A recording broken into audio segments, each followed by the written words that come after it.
My name is Atang Andreas Motete. I'm a student at the University of UWC. In this video, I would like to talk about the marine fish stocks as a tragedy of the commons, the problems, the policy and the solutions in South Africa.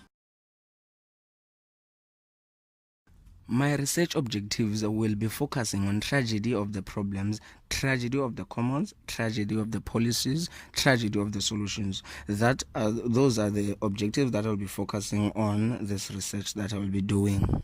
South Africa is a nation largely characterized by its oceans. South Africa experiences the cold Benguela currents on the west coast and also the warm Agulhas currents on the east coast. This contributes to the high levels of marine biodiversity and species availability found within the region. South Africa has a coastline that stretches over 3,000 kilometers from the Southeast Atlantic Ocean to the Indian Ocean. And also South Africa's oceans support diverse and commercial fisheries. Tragedy of the problems. Over $102 billion in marine resources were traded in 2008. 81% of fish products are consumed by humans. The rest are used for non-food purposes. In 2007, more than 1.5 billion people derived 20% of their animal protein intake from fish. 63% of assessed fish stocks require rebuilding. In 2008, the average individual consumption of fish was 17.2 kg.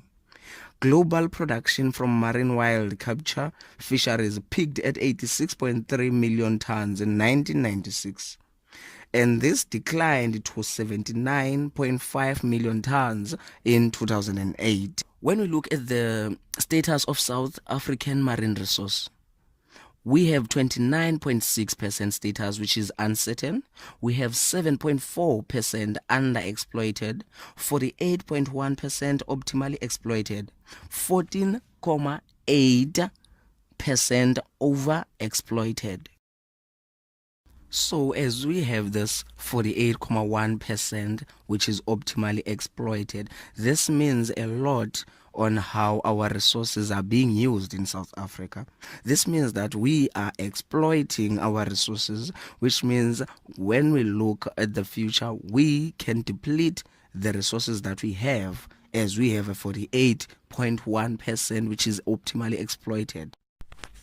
Not only does this diagram shows us what we are exploiting, under-exploiting or optimally exploiting, it also shows us why on this particular resources we are under-exploiting and optimally exploiting. Because when you look at the 7.5% figure, which is under-exploited, it has the round herring, the seaweeds. Those are the resources which are far of reach for us, but the optimally exploited resources are the ones that we can reach easily, that we can obtain easily, that we can find easily on the shallow water. Tragedy of the commons. Due to their size and diversity, most marine resources are held in public trust by nations for the use of all. There is lack of individual ownership. The users of the resources are incentivized to overexploit these resources. This incentive is called the race to the bottom. This process can benefit the individual users over the short term, but in the long run, this contributes to the increasing degradation of our marine ecosystem. Tragedy of the policies. South Africa has marine protected areas which we call MPAs. 11% of South African coast consists of no-take marine protected areas. 20% of South African coast is covered by the MPAs. 0.4% of South African EEs is protected by the marine protected areas of South Africa. Tragedy of solutions. South African government regards the fishing industry as a sector that can decrease unemployment. Given the state of South Africa's fisheries resources, it is unlikely that job creation can take place in short term without progressive rebuilding strategies, especially those fisheries resources found inshore. So South African government is focusing more on exploiting those resources for creating jobs rather than protecting those resources to sustain jobs. So the South African government is more focused on exploiting the resources for the current benefits rather than sustaining the resources for the future benefits, which that is not sustaining the ecosystem, the marine ecosystem of our nation. So in this research, I have found out that if South Africa does not fix its policies regarding the exploitation of our marine ecosystem, it will deplete the natural resources that we have.